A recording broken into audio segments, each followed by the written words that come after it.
नमस्कार साथीहरु, म धनवीर पुन मगर। आज हामी मोबाइलमा 2G 3G र 4G जुनसुकै चलाउँदा पनि यहाँनिर हेर्न सक्नुहुन्छ आउने जाने गरिरहेको छ।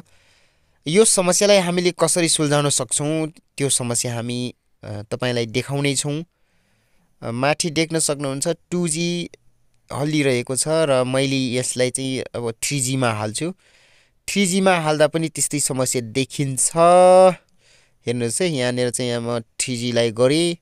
3G मा गर्दा पनि त्यो समस्या हटेन।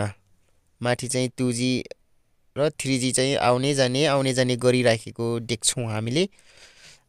यो देख्न सक्नुहुन्छ यहाँनिर।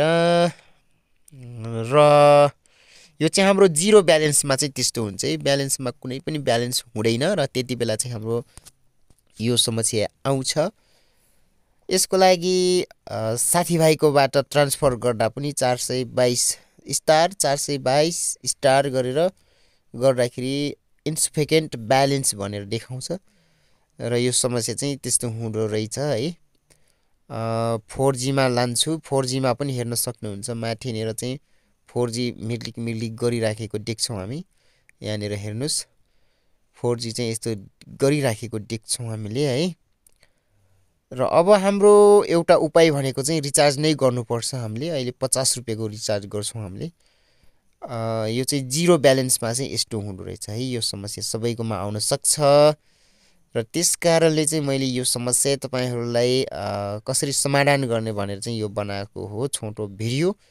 अब भने म ब्यालेन्स चेक गर्छु। ब्यालेन्समा मेरो स्टार 400 ह्याज गरेर चेक गर्छु। मेरो ब्यालेन्स हेर्न सक्नुहुन्छ। मेरो ब्यालेन्स भनेको चाहिँ 0 रुपैयाँ यहाँनिर देख्न सक्नुहुन्छ। जिरो ब्यालेन्समा यस्तो छ है। र एमबी चाहिँ मेरो धेरै छ। एमबी चेक गर्छु। एमबी चाहिँ मेरो कति छ भन्दाखेरि 1200 समथिङ कति छ। 1265.88 एमबी चाहिँ मेरो एमबी छ। त्यो पनि चल्दैन। 4G 3G 4G जुनसुकै चलाउँदा पनि चल्दैन र यसको समस्या भनेको रिचार्ज नै गर्नु हो। म रिचार्ज गरेर देखाउँछु। रिचार्ज चाहिँ म गर्छु है। यसरी हामी रिचार्ज गर्छौं।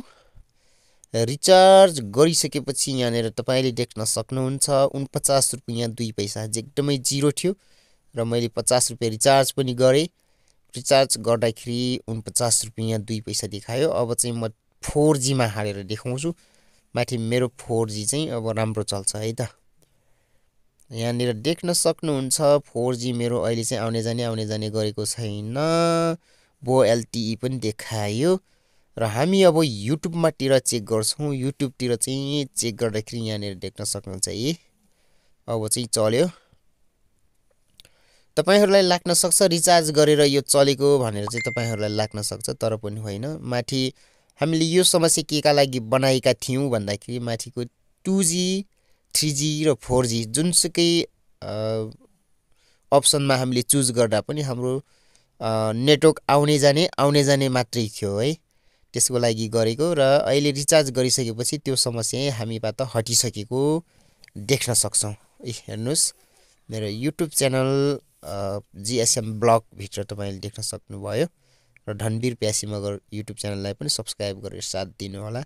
धनवीर प्यासी मगर। आजको भिडियो यति नै। बाँकी अर्को भिडियोमा भेटौँला।